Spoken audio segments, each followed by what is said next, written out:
জামালপুরওয়ালারা আলেমদেরকে খুব মহব্বত করে।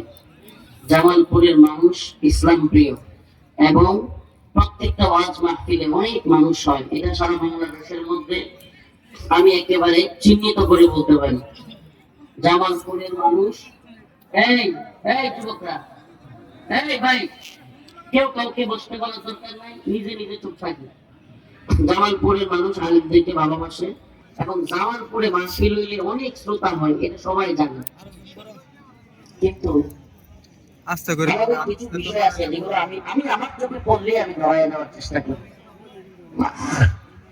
মাহফিল ওলামায়ে কেরামের জন্য, এই মানুষগুলো কাদের জন্য আসে? দাওয়াতি মেহমান যারা থাকবে তাদেরকে সম্মান দেওয়া যায়। এলাকার যারা রাজনৈতিক নেতা বা বিভিন্ন দলের লোক, তাদের নামগুলো তারা কিন্তু আমন্ত্রিত কোন মেহমান না। কিন্তু যারা আলেমরা অতিথি থাকবে, দাওয়াতি মেহমান, তাদের নামটা যেন সম্মানের সাথে উপরে থাকে। আলেমদের সম্মান যদি আলেমরা না বুঝে, তাহলে আওয়াম বা যারা সাধারণ মানুষ তারা কি বুঝবে? আমার নাম যদি একবারে সবার নিচেও দেন, এতে আমরা আপত্তি নেই, আল্লাহ মাফ করুন। সর্বনিম্ন লিখলে দিবেন, আমার প্রয়োজনে যদি আপনারা পোস্টারের নাম না দিয়েও কনফিগ করতে পারেন, আমার সমস্যা নেই। কিন্তু ওলামায়ে কেরামের নাম, সাধারণ রাজনৈতিক নেতাদের বা বিভিন্ন লোকদের নাম যারা একটু হানিয়াতে উপা দিবে, এদের নাম উপরে দিয়া আলেমদের নাম নিচে দেওয়া, এতে বোঝা যায় আপনাদের মাহফিল করার উদ্দেশ্য হলো হানিয়া বা কেয়া কামানো। ওলামায়ে কেরামকে এটা দিন প্রচার করা, এটা আপনাদের মাকসাদই নেই। এটা আপনাদের এই পোস্টারেই বোঝা যায়। এগুলো করবেন না। আমি যেসব পোস্টারে এগুলো দেখি, এটা ধরে দেওয়ার চেষ্টা করি। কখনো কোনোভাবেই ওলামায়ে কেরামের নাম নিচে দিয়া সাধারণ যারা এলাকার নেতা বা এলাকার লোক, তাদের নাম উপরে দেয়া কোনোভাবে উচিত দিতে পারে। আপনাদের কি মনে হয়? এটা কোনোভাবে করবেন না। আল্লাহ বুঝার তৌফিক দান করুন। আরো জোরে বলেন আমিন। মাহফিলটা কাদের জন্য? এই আলেমদের জন্যই তো মানুষ আসে। কি বলেন? ওলামায়ে কেরামের সম্মান, খায়রুকুম মান তাআল্লামাল কুরআনা ওয়া আল্লামা। রাসূল বলেছে, তার ব্যাপারে সাহাবায়ে কেরাম তো ভাববেন, কাফিররা পর্যন্ত বলতো যে মুহাম্মদ আরবি দুই চোখ দিয়া জীবনে কোনোদিন মিথ্যা বাইর হয় নাই। সুবহানাল্লাহ। সেই রাসূল বলেছেন, খায়রুকুম খায়রুকুম, তোমাদের মধ্যে সবচেয়ে উত্তম মান তাআল্লামাল কুরআনা, যে কোরআন শিক্ষা করে, ওয়া আল্লামা, এবং শিক্ষা দেয়। যে কোরআন পড়ে এবং শেখায়, সে কি সবচেয়ে বড় সম্মান। কার কথা? রাসূলুল্লাহ সাল্লাল্লাহু আলাইহি ওয়াসাল্লাম। অতএব আমরা রাসূলের কথা অনুযায়ী সম্মান দেওয়ার চেষ্টা করবো। একটা কথা মনে রাখবেন, যারা আল্লাহর ওয়ালা বাদ দিয়া, তা কোরবান বাদ দিয়া দুনিয়াদারদেরকে সম্মানিত করে, সম্মান জানায়, এদের অন্তরে ঈমানের নূর পড়ে যায়। যারা আল্লাহ ওয়ালা কিংবা দ্বীন দরদীদেরকে বাদ দিয়া, তা কোরবানদেরকে বাদ দিয়া দুনিয়াদারদের পিছনে পড়ে, তাদের অন্তরে ঈমানের নূর কি হয়ে যায়? কমে যায়। আল্লাহ পাক আমাদেরকে বুঝার এবং আমল করার তৌফিক দান করুন। আজকে আমি আপনাদের সামনে সূরাতুল মুমিনুনের প্রথম 4টা আয়াত তিলাওয়াত করেছি। সূরাতুল মুমিনুন, এই সূরার মধ্যে আল্লাহ পাক মুমিনদের সফলতার পথ বলে দিচ্ছেন। মুমিনরা কোন পথে গেলে সফলতা পাবে, মুমিন কোন পথে গেলে সফলতা পাবে, এটা আল্লাহ রাব্বুল আলামিন বলে দিচ্ছেন। এই আপনারা আমরা অনেকেই মনে করি লক্ষ টাকার চাকরি থাকলেই মনে হয় সফল। ঠিক না? জামালপুরে যদি, জামালপুর শহরে একটা ভালো বাড়ি থাকে, জায়গা থাকে নিজের, এর থেকে বড় সফল মানুষ তো আছে না। এলাকায় তার ফুটানি দেখলে তার হাঁটা চলা এমনি এমনি আছে, আছে না নাই? আপনি মানুষ শহরে বাড়ি থাকেন, আর টাকা ভাড়া দিয়ে এমন আছে না নাই? বাড়িওয়ালা বিএমডব্লিউ কিংবা বাজার গাড়িওয়ালা, লক্ষ টাকার চাকরি করনেওয়ালা, আল্লাহ পাক তাদেরকে সফল বলেন নাই। আমার আল্লাহ রাব্বুল আলামিন যে কয়টা আয়াতে সফল মুমিনদের পরিচয় দিয়েছেন, সেগুলোর এক জায়গায়ও কোটিপতি কিংবা লাখ টাকার চাকরিওয়ালা, বাড়িওয়ালা, গাড়িওয়ালা, সুন্দরী নারীকে বিবাহ করনেওয়ালাদের কথা বলেন নাই।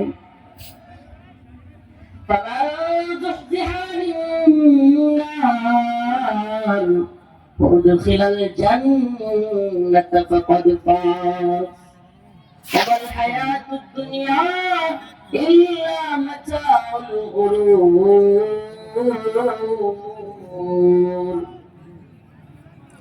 সফল মুমিন কখন বুঝবেন আপনি? এই দুনিয়াতে মুমিন সফল হওয়ার জায়গায় নাই। সুবহানাল্লাহ।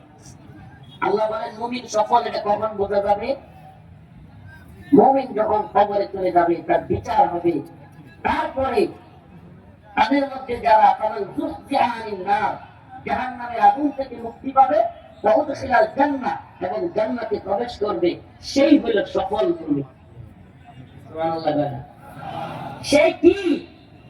হ্যাঁ, তাছাড়া তো এলাকায় যদি 50 কাঠা জমি থাকে, ব্যবসা বৃন্দ থাকে, 5-7টা পোলাপান ভাই বাচ্চা থাকলে হাইলি বাপরে বাপ, তার ভাব কি? এলাকার শাসনে যায় সংসদ ভবন, শাসনে শাসার কারণে 5-7টা ভাই আছে, বাচ্চা আছে, কিছু দেয়া পয়সা আছে, হাইলি গরম। কত গরম মেলান ছিল, এ হাজরা বাড়িতে ছিল, কত সেই গরম ওয়ালারা কোথায়? কেউ থাকবে না, কেউ থাকতে আসে। অহংকার দেখাবেন না।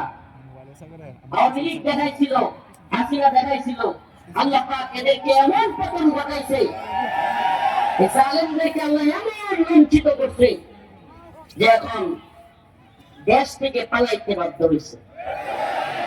করছে কি করে নাই? এই 16 বছরে বাবার ছবি, আমি প্রায় প্রোগ্রামে বলতেছি কথাটা, শিক্ষা নেওয়া দরকার আমাদের। এই দুনিয়াদারদের সম্মানের জায়গা কতটুকু দেখেন? 16টা বছরে শত শত কোটি, হাজার হাজার কোটি টাকা খরচ করে টাকার মধ্যে নিজের বাবার ছবি, বইয়ের মধ্যে, পুস্তকের মধ্যে, অফিসে, আদালতে বাধ্যতামূলক বাবার ছবি তুলছে। এমনকি পুলিশ, র্যাব, বিডিআর এর বুকের মধ্যে বল্টু লাগায় আলাদা, এখানেও ছবি লাগাইছে বাপের। করছে কি করে নাই? অথচ 16 বছর এত কষ্ট করে মানুষকে জয় বাংলা, জয় বঙ্গবন্ধু, জাতির পিতা, এটা সেটা বাধ্য করে 16 মিনিট যাইতে পারে না ক্ষমতা। মানুষ তার বাবার মূর্তি কল্লা ধরে মারছে, টান মূর্তি হয়ে গেছে খান খান। সত্য না মিথ্যা? তাহলে সম্মানের মালিক কে? আল্লাহ। ইজ্জতের মালিক কে? আল্লাহ। এই যে এত, এটা আমি প্রায় প্রোগ্রামে বলতেছি, একটাই কারণ, মানুষকে বুঝানো। সম্মান জোর করে আদায় করা যায় না।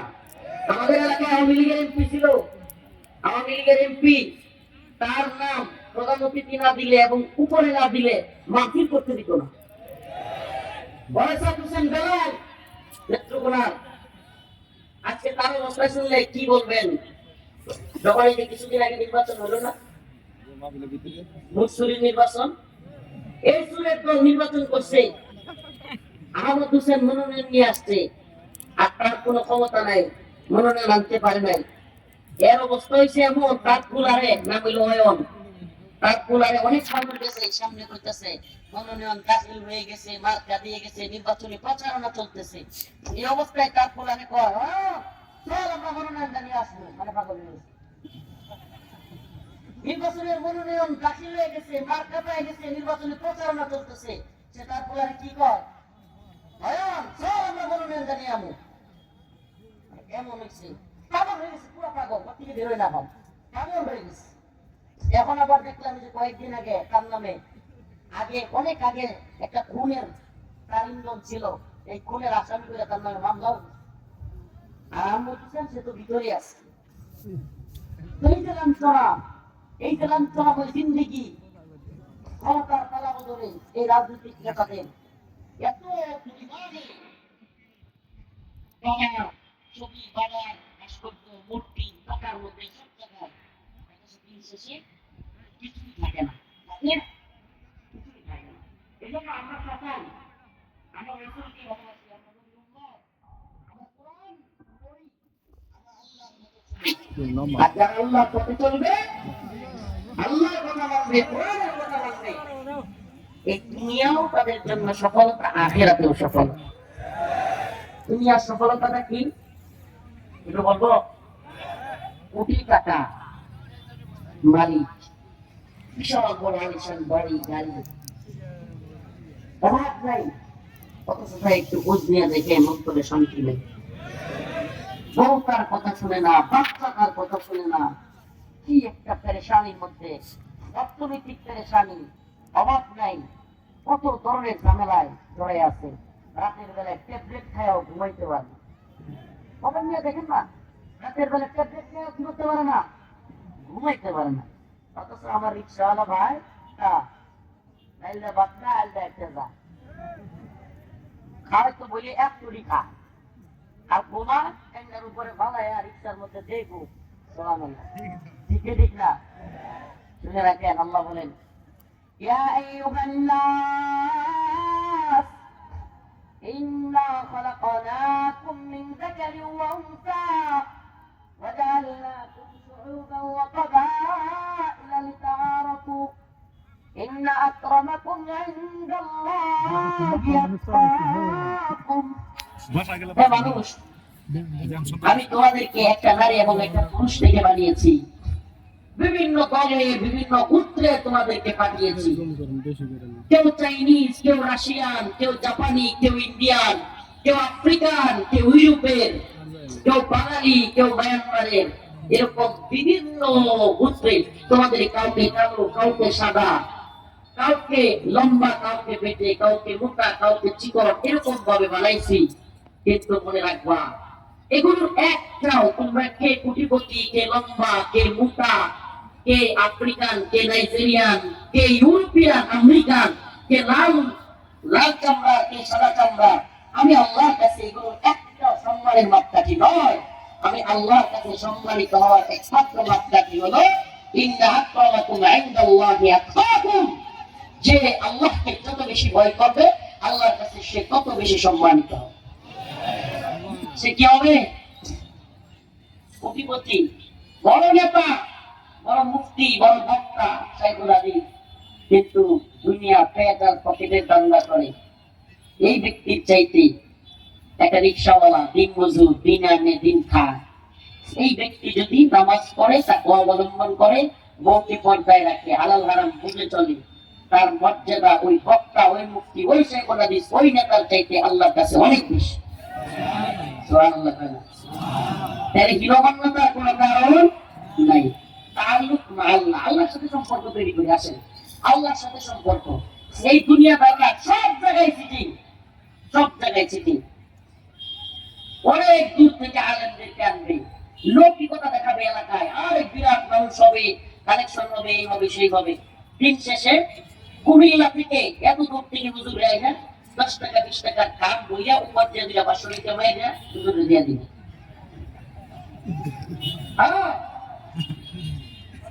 আজকেই এই ঘটনা ঘটছে, ঢাকার মন্দিরে গেলাম না, আমার সাথে না, আমাদের এক বড় আলেমের সাথে। এত দূর থেকে হুজুর আসছেন। আচ্ছা, আপনার যদি অবস্থান না থাকে, একটা প্রাইভেট কার দিয়ে এত দূর থেকে আলেম নাই না, এলাকার ইমাম সাহেবরা কি কোরআন হাদিসের কথা কইতে পারে না?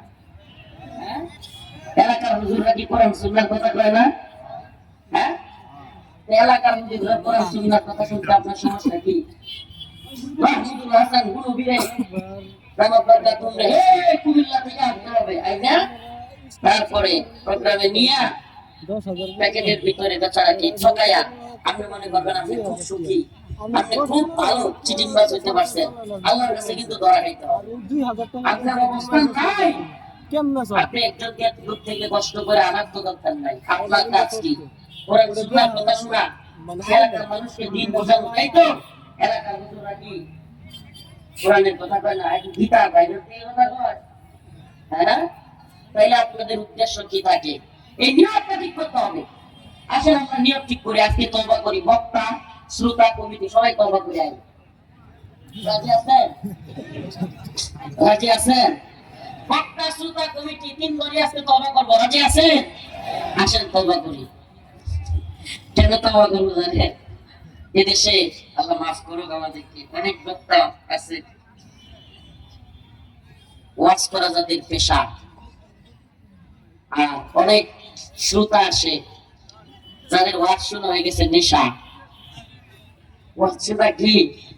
নেশা। বক্তার পেশা, শ্রোতার নেশা। আর মাঝখান থেকে বক্তা আর শ্রোতারে একত্রিত কইরা কমিটির কিছু আশা। কথাগুলো কষ্ট লাগতে পারে কিন্তু এটা বাস্তব না। কিছু কথা কইছি সামনে যায়। বক্তার পেশা, শ্রোতার নেশা। শ্রোতার নেশা কি?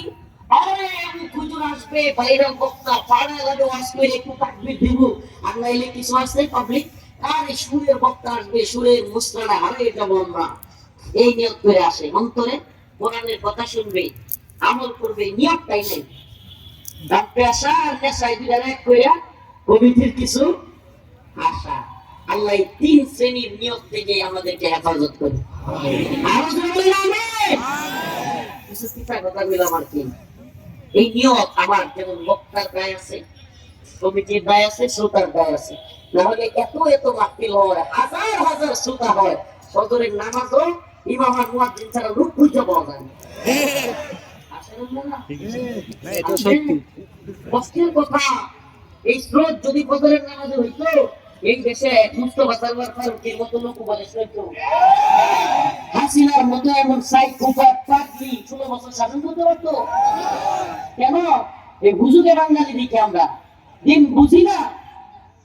এখন রফিকুল ইসলাম মাদানিরে দাওয়াত দেওয়া হয়েছে, গ্যাসুদ্দিন তাহির হিসাবে দাওয়াত দেওয়া হতো। কারণ কি? আইসি তো বাইরে দেখতে। তাহলে আমাদের কি হক এবং হক্কানিয়ত, দিন বোঝা, কোরআন বোঝা, এই মাকসাদ তো আমার নাই। যদি এই মাকসাদই না থাকে তাহলে সব বেটাতে একই কথা। কেন আমরা তাইলে আলোচনা করবো আপনাদের সঙ্গে?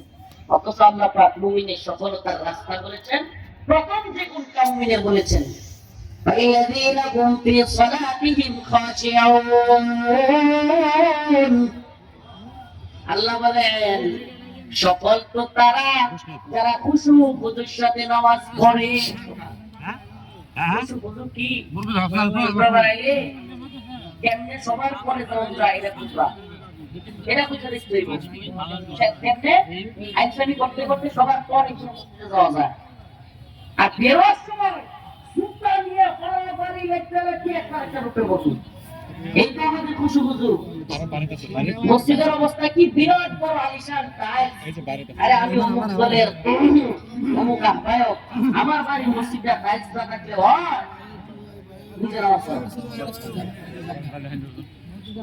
এই জন্য রাসূল বলেছেন, ইউশিকু আয়াতি আলান নাসি জামান লা ইয়াবকা মিনাল ইসলাম ওয়া লা ইয়াবকা মিনাল কুরআন ইল্লা রাসমুহু মাসাজিদুহুম আমিরাতুন ওয়া হিয়া খারাবুম মিনাল হুদা। ভাই পারাবরে দেন না রে। রাসূল বলেছেন ইসলাম তো এমন জামানা আইতেছে, নাম মাত্র ইসলাম থাকবে। আজকে উঠতেছে, এই কথা ভালো লাগবে না। হুজুর কত বড় খায় সাত করুন না। আমি সব জায়গায় খায় যেতে লস করি না, কিছু জায়গায় তাও লাগাই। কারণ কি? খায় সাত করুন করার জন্য কথা বললে আলেম 3 প্রকার। কয় প্রকার? আজকে তো আলেম দেখতে শুনে দিই। আলেম কয় প্রকার? 3 প্রকার। উলামায়ে দাওলাত, উলামায়ে উম্মাহ, উলামায়ে মিল্লাত। উলামায়ে মিল্লাত শিখে রাখেন, একটু কাজে লাগবে। উলামায়ে দাওলাত, উলামায়ে উম্মাহ, উলামায়ে মিল্লাত। উলামায়ে দাওলাত কারা? উলামায়ে দাওলাত হলো রাষ্ট্রের আলেম, দরবারি আলেম। এদের কাজ কি? রাষ্ট্রের যা ধর্ম তাদের ধর্ম তাই। সরকার যা কয় তারাও তা কয়। সরকার যে মাসালা শুনতে চায় তারাও সেই মাসালা দেয়। সরকার যে ফতোয়া শুনলে খুশি তারাও সেই ফতোয়া দেয়। না না মনে না বলতে গেলে এখন একই কয় যে কম্বলের রুপা বাঁচতে গেলে যেমন ফাইনান্সে কম্বল আর পাওয়া যেত না, এনে সবাই মৌলবী যদি খুঁজেন দালাল মৌলবী তাইলে আর খুঁজছে একটা পাইতেন না, হকানি অনেক কমই পাওয়া যাবে। আচ্ছা যাই হোক, এই আগুন লাগছে নাকি? না হাওলা ওয়ালা কুওয়াতা ইল্লা বিল্লাহ। আগুনই নাকছি, আগুনই নাকছি। কি হয়েছে মূলত? হ্যাঁ কোথায় যা লাভ দেয় নাকি একটু কিছুতে? লাভ দিলে চলবো বেটা, বোম লাগলে তো বাড়ি যেত না বেটা। ইমানি পাওয়ার লাগবো। এটা গজল মেটা তুই টোলা বানাই গেছে, গজল বই ঠিক আছে? এই ঠিক করে নামনে বেশ লাগে না, বুঝে বুঝে না পরে বদনাম হয়ে যাবো। মাথা নিয়ে এগুলো একটা আইটেম দেবো, আদানির প্রোগ্রামে বড় ভয়াবহ দুর্ঘটনা। যদি খালি দিনদারির চিন্তা না থাকছে, টাকা কামানি দান্দা আরাম হইব, আরাম সুস্পষ্ট আরাম হইব, ইনকাম ফতোয়া উলামায়ে কেরামের কাছ থেকে নেবেন। দিনের চিন্তা না থাকে, যদি খালি দুনিয়া কামানির দান্দা থাকে, আর ওমা হুজুর ওয়াজ করতেছে পর্দা, এদিকে স্যান্ডেলিনা স্যান্ডেলসও রূপচর্চায় আবিজাত্য। মানে হুজুরের ওয়াজের ভিডিওর ভিতরে হুজুর ওয়াজ করতেছে পর্দা, ওয়াজের মাঝখানে অ্যাডভার্টাইজে কি স্যান্ডেলিনা স্যান্ডেলসও ওয়াজ বলেন তা বেডি। তাহলে এটা কেমন ইসলাম প্রচার হইলো? আমরা বলেন টাকা কামানোর দান্দা না, আপনি অ্যাড দিবেন, এই অ্যাড যদি হারাম হয় ইনকামও হারাম। মাসালা বুঝেন, অ্যাড যদি হারাম হয় ইনকাম কি হারাম। হুজুর ওয়াজ করতেছে পর্দা, মা বোনেরা পর্দায় থাকবেন, বাড়ি থেকে বের হবেন না, এমনি এই মুহূর্তে স্যান্ডেলিনা স্যান্ডেলস রূপচর্চায় আবিজাত্য। ইনকাম হইলে হুজুর করতেছে ওয়াজ করতে গিয়ে যদি এই অবস্থা হয়, তাইলে তাকওয়া থাকলো নি? হ্যাঁ, যারা আল্লাহর পথে চলে, আল্লাহর কথা বলে, আল্লাহকে ভালোবেসে সপেছে জীবন।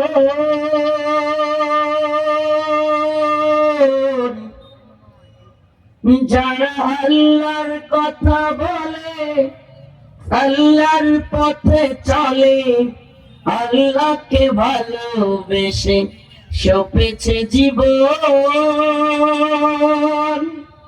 তাদের কিসের ভয়, কে করে পরাজয়? তাদের কিসের ভয়, কে করে পরাজয়? আল্লাহকে যারা ভয় করে এদেরকে পরাজয় করবার কেউ আছে? তাদের কিসের ভয়, কে করে পরাজয়? শহীদি তামান্নাতে নাচে তার মন। শহীদের তামান্না আছে তো? না বিছনায় আসবেন, বিছনায় মরবেন?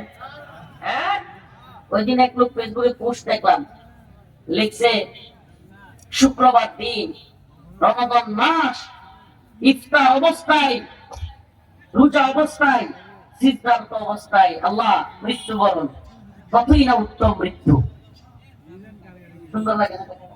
রমজান মাস, শুক্রবার দিন, রোজা রাখা অবস্থায়, রোজাদার অবস্থায়, সিজদারত অবস্থায় মৃত্যু, কত ভালো লাগে বলতে। আমি বলবো কি জানেন, ওই মসজিদে রোজা রাখা অবস্থায়, সিজদারত অবস্থায় রোজা রেখে মৃত্যুর চাইতেও ময়দানে জিহাদের শাহাদাতে তামান্নাওয়ালা ব্যক্তির ডাস্টবিনে পড়ে থাকা মৃত্যু তার চাইতে অনেক বেশি উত্তম। সুবহানাল্লাহ, ময়দানের মৃত্যু। আল্লাহুম্মা আরযুকনা শাহাদাতান ফি সাবিলিক। আল্লাহ আমাদের সবাইকে শহীদ হিসেবে কবুল করুন। শহীদের মর্যাদা কি জানেন? আলোচনা ভিন্ন দিকে ছিল, ঠিক হয়েছে নি? যাই মেইন আলোচনায় চলে যাই। যে কথা বলতেছিলাম, একটা শহীদের মর্যাদাটা বলেই ফেলি। শহীদ যে হবে, রাসূল সাল্লাল্লাহু আলাইহি সাল্লাম বলেছেন, মৃত্যুর যন্ত্রণা তো সবাই জানেন নাকি? মৃত্যুর যন্ত্রণা সাকরাতুল মাউত। এই মৃত্যুর যন্ত্রণায় এমন ছটফট করে মানুষ, জীবন্ত একটা হাসি, হাসি আছে না, হাসিকে জীবন্ত টাইনে চামড়াগুলো বসাইলে যেমন কষ্ট হয়, তার চাইতেও মৃত্যু যন্ত্রণা অনেক বেশি। হাদিসের মধ্যে এসেছে, শহীদ যে ব্যক্তি হবে দিনের মধ্যে যে মৃত্যুবরণ করবে, আল্লাহ রাস্তায় জীবন দিবে। পিঁপড়া আছে না, পিঁপড়া, পিঁপড়ায় কামড় দিলে যতটুকু ব্যথা তার চাইতে কম ব্যথা। সুবহানাল্লাহ না? আর শহীদ, তার অবস্থা কি? মৃত্যুর পরে তার যে বারজাকি জিন্দেগি নাই, সে সরাসরি জান্নাতের সবুজ পাখির মধ্যে আল্লাহ পাক ঢুকায়া দিবে। এই সওয়াল জবাব এটা শহীদের লগে কাম বাড়ছে না, শহীদের সাথে এগুলোর কাম নেই। তার আত্মাটা একটা জান্নাতি সবুজ পাখির মধ্যে ঢুকায়া দিবে, তার যেখানে মন চাইবে ঘুরবে, যা মন চাইবে খাইবে। আর জান্নাতে ঘুরতে ঘুরতে ঘুরতে ঘুরতে গিয়া আল্লাহর আরশের নিচে যে ল্যাম্পপোস্ট আছে ওইটাতে গিয়া বসবে। আল্লাহ বলবে, বান্দা আমার প্রিয় শহীদ, কি চাও তুমি? শহীদ জবাব দিবে, আল্লাহ সব তো দিলেন, কিছুই চাই না। সুবহানাল্লাহ, সুবহানাল্লাহ কয় না? শহীদ হতে চান তো? এইগুলো না বিভিন্ন সফলতা। এ ভাই ইমান দামলো এলাকায় 10 কাঠা জমি কিনে দামটা এটারে মনে করবো বড় লুবি। فقال الإنسان ما لها هاي هاي কি হয়ে গেল গা إذا زلزلت الأرض زلزالها وأخرجت الأرض أثقالها هاي মানুষ বলবে সূরাতুল জিলজাল খুলেন আল্লাহ পাক দেখেন কি কয় إذا زلزلت الأرض زلزالها وأخرجت الأرض أثقالها وقال الإنسان ما لها যখন একটা কম্পন আসবে পৃথিবী কম্পিত হয়ে যাবে ওয়াখরাজাতিল আরদ আথকালাহা জমিন তার মধ্যে যা ছিল স্বর্ণ অলংকার টাকা হীরা গয়না সব বের করে দিবে সব উঠতে থাকবে মানুষের সামনে কি করতে থাকবে উঠতে থাকবে মানুষ হা করে তাকায় থাকবে বলে কখন আল ইনসান মা লাহা আই হাই এগুলো কি হইলো এই স্বর্ণ উঠতেছে টাকা উঠতেছে এগুলোর কারণে আমার ভাইরে মাসছিলাম হাই হাই এই টাকা পয়সার কারণে আমার ভাইকে আমার বাবার সাথে খারাপ আচরণ করছিলাম মানুষ এগুলো করতে থাকবে হাই হাই আফসোস করতে থাকবে আজকে সব টাকা পয়সা উইয়া সোনা গয়না যাইতেছে না কোন যা সব তো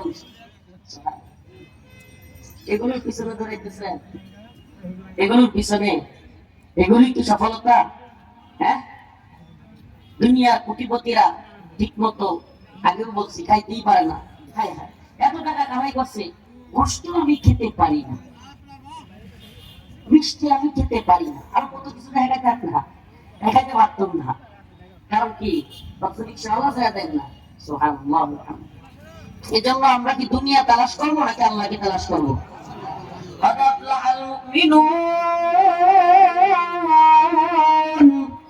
الذين هم في صلاتهم خاشعون الله رب العالمين বলেন ও দুনিয়ার মুমিন বান্দা সফলতার একমাত্র পথ হলো নামাজ কি পথ নামাজ পড়েননি আপনারা রাসূল বলেছেন মান তারাকা সালাতান ওয়াহিদান মুতাআম্মিদান ফাকাদ কাফারা যে ব্যক্তি এক ওয়াক্ত নামাজ ইচ্ছাকৃত পরিত্যাগ করলো সে কুফরি করলো কুফরি নাউযুবিল্লাহ এক ওয়াক্ত নামাজ ইচ্ছাকৃত পরিত্যাগ করলে কি করলো ইমাম আহমদ ইবনে হাম্বল বলেন ইচ্ছাকৃত নামাজ পরিত্যাগকারীকে দাফন করা মুসলমানের কবরে যাবে না ইচ্ছাকৃত নামাজ পরিত্যাগকারীকে মুসলমানের কবরে কি করা যাবে না দাফন করা যাবে না আজকে আমাদের সমাজের অবস্থা কি তাই ইমাম আবু হানিফা রাহমাতুল্লাহ আলাইহি যদি একটু নরম বলছেন যে এদেরকে বাসায় পিটাইয়া জেলখানায় ভরতে হবে খাঁটি তওবা করবে আমি আর জীবনে নামাজ ছাড়বো না এই কথা বলার পর তাদেরকে ছাড়া হবে এর আগে না আমি দেখছি আমলি বয়ান সীমানি বয়ান মানুষের ভালো লাগে না এই বড় বাজে প্র্যাকটিস হয়েছে সুর দিয়া কেউ কিছু কিচ্ছা কাহিনী করলো কিংবা গরম বক্তব্য দিল বাস কতক্ষণ হয়ে থাকবে আমরা এই মানুষ সীমানি কথা আমলি কথা হচ্ছে গেছে না রুচি আমাদের রুচিতে একবারে বিলাই অবস্থা করেছি রুচির দুর্ভিক্ষ লাগছে আল্লাহ মাফ করুক বলেন আমি এই জোয়া কিছু হবে না ভাই এই মাহফিলের হাজার হাজার মানুষের জোয়ার কিছু হবে না যদি ইমানি পরিবর্তন না হয় আমলি পরিবর্তন না হয় সফলতার পর যদি আমরা ইমানের পথে না খুঁজি আমলের পথে না খুঁজি তাহলে আল্লাহ পাক বলেছেন ইন্নাল্লাযীনা আমানু ওয়া আমিলুস সালিহাত কানাত লাহুম জান্নাতুল ফিরদাউসি নুজুলা যে ব্যক্তি ঈমান এনেছে নেক আমল করেছে সেই কোথায় যাবে তাহলে আপনার আমার আমলের অবস্থা কি শেষ কবে সিজদা দিয়েছে আল্লাহকে এটা অনেকের মনে নেই শেষ কবে মসজিদে গিয়ে নামাজ পড়েছি এটা অনেকের মনে নাই আউযুবিল্লাহ এটা আমার ঈমানের আমলের অবস্থা তাই ওয়াজ শুনে কি হবে সাল্লাহ বলনা সারারাত ওয়াজ শুনে লাভ আছে কোনো যদি ফজরের নামাজ না পড়ি হ্যাঁ আজকে থেকে নামাজ পড়বেন কে কে ইনশাআল্লাহ আসুন তওবা করি আল্লাহ আমি তওবা করিতেছি আর নামাজ ছাড়বো না বলেন আমি আর নামাজ ছাড়বো না আল্লাহর সাক্ষী রেখে কথা দিলেন তো বিশ্বাস করেন যারা মন থেকে বলছেন আল্লাহ পাক এদেরকে নামাজ পড়ার তৌফিক দিবেন সুবহানাল্লাহ মন থেকে বললেন তো হ্যাঁ নামাজ ছাড়বেন না তো নামাজ ছাড়া এটা আসলে যে ভাই বাবা নাকি নামাজ পড়ানোর কাজ না আসলে নামাজ এমন বিধান যেটা ঐচ্ছিক না বাধ্যতামূলক নামাজ ঐচ্ছিক না বাধ্যতামূলক বাধ্যতামূলক এরপরে আল্লাহ বলছেন ওয়াল্লাযীনা হুম আনিল লাগবি মুরিদুন। সফল মুমিনদের আরেকটা বৈশিষ্ট্য হলো তারা কোনো ফাহিশা কাজে জড়ায় না, কুফরের কাজে জড়ায় না, অশ্লীল কাজে জড়ায় না। আমরা সফল মুমিন অশ্লীলতায় জড়াবো? আমরা সফল মুমিন হইতে চাইলে অশ্লীলতায় জড়াবো, খারাপ কাজে জড়াবো? আল্লাহ পাক আরেকটা গুণাবলী বলেছেন, ওয়াল্লাযীনা হুম লিযাকাতি ফাঈলুন। তারা তাদের মালের যাকাত দেয়। সুবহানাল্লাহ। যাকাত দিবেন তো? যাকাত দেন? হ্যাঁ, যাকাত ফিতরা আদায় করেন? ওয়াল্লাযীনা হুম লিফুরুজিহিম হাফিজুন। মুমিনের আরেকটা সিফাত আল্লাহ বলেছেন, মুমিন তার লজ্জাস্থানকে হেফাজত করে। সুবহানাল্লাহ। কি করে? লজ্জাস্থানকে। রাসূলুল্লাহ সাল্লাল্লাহু আলাইহি ওয়াসাল্লাম বলেছেন, যদি দুইটা জিনিসের গ্যারান্টি কোন ব্যক্তি আমাকে দেয়, আমি তাকে জান্নাতের গ্যারান্টি দিই। কয়টা জিনিস? দুইটা জিনিস। নাম্বার 1 লজ্জাস্থান, নাম্বার 2 জবান। জবান এবং লজ্জাস্থানের গ্যারান্টি যদি রাসূলকে কেউ দেয়, রাসূল বলেন আমি তাকে জান্নাতের গ্যারান্টি দিই। সুবহানাল্লাহ। আসতে বল। সুবহানাল্লাহ। এই জবান দিয়ে মানুষকে গালি দিবেন, জুলুম করবেন। শুনেন, অন্য মুসলমানের আপনার কাছে এবং অন্য মুসলমানের কাছে আপনার, উভয় মুসলমানের একজন আরেকজনের কাছে সম্মান, ইজ্জত, রক্ত, মাল এগুলো আমানত। এক মুসলমানের সম্মান হানি করা, রক্ত জড়ানো সবকিছু অপর মুসলমানের জন্য হারাম। তাহলে আমরা অন্য মুসলমানকে জবান দিয়ে কষ্ট দিব? রাসূল বলেছেন, ওই ব্যক্তি সর্বোত্তম মুসলিম যার হাত এবং জবান থেকে অপর মুসলমান নিরাপদে থাকে। মান সালিমাল মুসলিমুনা মিন লিসানিহি ওয়া ইয়াদিহি।